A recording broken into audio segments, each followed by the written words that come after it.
Assalamualaikum, anda sedang menonton Sekilas Fakta 23 Ogos 2022 bersama dengan saya Nusya Mama Amin.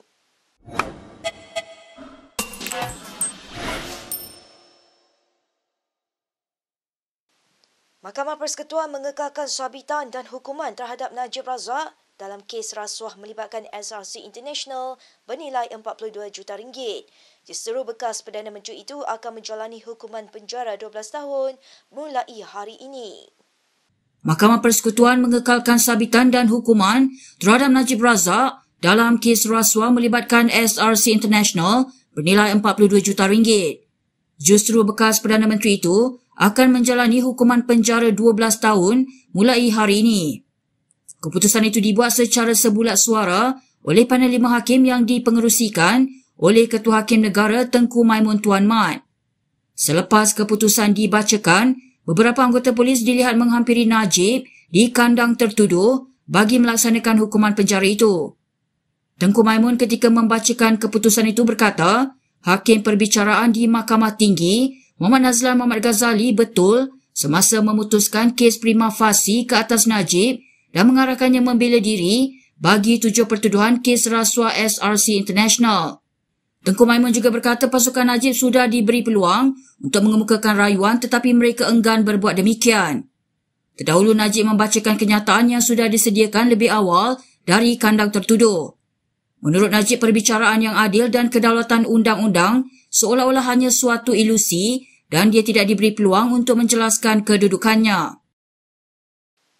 Baik, sesulan keputusan mahkamah hari ini, bekas Perdana Menteri itu dibawa ke penjara Kajang untuk menjalani hukuman penjara. Perkara itu dimaklumkan menerusi satu notis waran penjara sejurus selepas keputusan mahkamah. Sekitar jam 5.41 petang tadi, sebuah kenderaan pacuan 4 roda membawa Najib keluar dari perkarangan Istana Kehakiman dengan diiringi kenderaan polis menuju ke penjara Kajang. Dalam pada itu, Peguam Najib Hisham T. Potik menyatakan rasa sedihnya atas keputusan mahkamah hari ini. You have heard the decision of the Federal Court. Verdict was read by the learned Chief Justice. Of course, we are very sad because we lost the appeal. I only say that we seek comfort and solace in the words of a great Indian jurist who said that the Almighty alone can dispense perfect justice. Tambah Hisham, pihaknya masih mempertimbangkan sama ada akan memfailkan permohonan agar satu panel hakim Mahkamah Persekutuan yang lain menyimak semula keputusan hari ini atau tidak. Sementara itu, DAP menyifatkan keputusan kes SRC International terhadap Najib Razak sebagai satu kemenangan buat rakyat Malaysia. Setiausaha Agungnya Anthony Loke berkata, keputusan hari ini juga merupakan kemenangan untuk sistem demokrasi negara. Mengulas lajuk keputusan mahkamah itu, Loke berkata keputusan terbabit juga merupakan amaran kepada semua kepimpinan parti politik hari ini. Sementara itu, Timbalan Presiden PKR Rafizi Ramli berkata, usaha merebut semula negara ini daripada golongan elit yang mengamalkan rasuah merupakan kerja yang berterusan. Setiausaha Agung Muda Amir Abdul Hadi turut mengingatkan orang ramai bagaimana aktivis diganggu dan ditahan kerana mendedahkan penyalahgunaan kuasa Najib. Dalam pada itu, Ahli Parlimen Segambut Hanayo turut mengingatkan pengundi yang mengundi untuk perubahan pada PRU ke-14 bahawa undi mereka tidak sia-sia. Ahli Parlimen Muar Syed Saddiq Abdul Rahman pula berkata, keputusan hari ini membuktikan bahawa tiada siapa pun yang kebal dari undang-undang di Malaysia. Baik, kita ke perkembangan berikutnya. Perdana Menteri Ismail Sabri Yaakob menafikan dakwaan wujudnya gesaan agar dia campur tangan dalam rayuan akhir kes SRC Najib Razak. Ismail berkata demikian kepada pemberita selepas menghadiri penutupan Majlis Konsultasi Bajet 2023 di Putrajaya hari ini. Semalam UMNO mengadakan mesyuarat tergempar dengan ketua-ketua bahagian UMNO seluruh negara di ibu pejabat parti itu di Kuala Lumpur.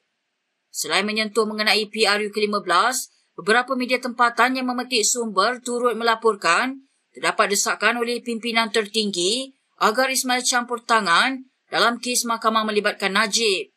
Laporan itu turut menyebut sebahagian ketua-ketua bahagian UMNO bagaimanapun dikatakan tidak bersetuju dengan gesaan itu. Sementara itu, Ismail yang tidak hadir ke mesyuarat itu semalam berkata dia tidak mengetahui sekiranya wujud gesaan agar Parlimen dibubarkan dengan kadar segera. Mengulas mengenai pertemuan bersama pemimpin UMNO di kediaman rasminya malam tadi, Perdana Menteri itu berkata ia merupakan perjumpaan biasa berhubung persediaan UMNO bagi menghadapi PRU ke-15. Sementara itu, Ketua Pemuda UMNO Ashraf Wajidi Dusuki turut menafikan sebarang perbincangan bagi mendesak Perdana Menteri mencampuri urusan mahkamah. Menurut Ashraf, dia turut menghadiri mesyuarat tergempar UMNO semalam, namun tiada agenda seumpamanya dibangkitkan. Ashraf mengulas laporan Esro Awani yang memetik sumber mendakwa sebahagian besar ketua bahagian UMNO yang hadir pada mesyuarat itu menolak cadangan agar Perdana Menteri mencampuri kes SRC. Dalam ruangan komen pada hantaran itu, Ashraf berkata dia akan mengemukakan cadangan untuk mengambil tindakan undang-undang terhadap Esro Awani.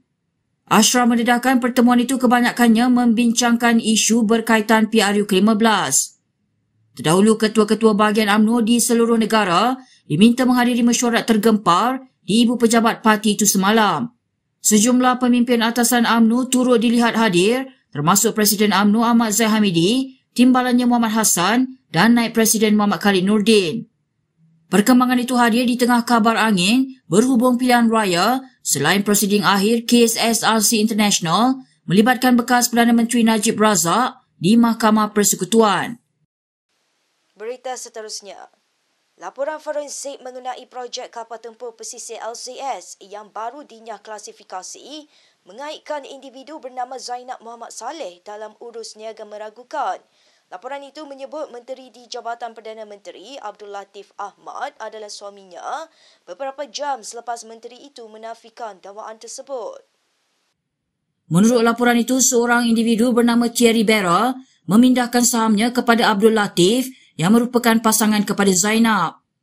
Pengauditan forensik itu diarahkan oleh Boosted Heavy Industries Corporation Berhad, BHIC, dan dijalankan oleh Alliance IFA Sdn Berhad.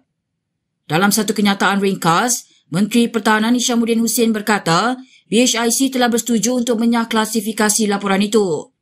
Bagaimanapun, banyak bahagian laporan telah disunting dan dihitamkan. Semalam, Timbalan Presiden PKR Rafizi Ramli menamakan Jerung Besar yang didakwa terlibat dalam skandal RM6 bilion LCS. Memetik siasatan dalaman, Rafizi mendakwa bahawa isteri kedua Abdul Latif, Zainab, mengawal dua syarikat iaitu Alizes Marine dan Alizes Marine Labuan yang merupakan perunding teknikal untuk projek itu. Abdul Latif yang merupakan bekas Timbalan Menteri Pertahanan kemudian menafikan Zainab yang dilaporkan media adalah isterinya dan berjanji akan membantu siasatan pihak berkuasa. Baik, berikut beberapa lagi ringkasan berita untuk hari ini.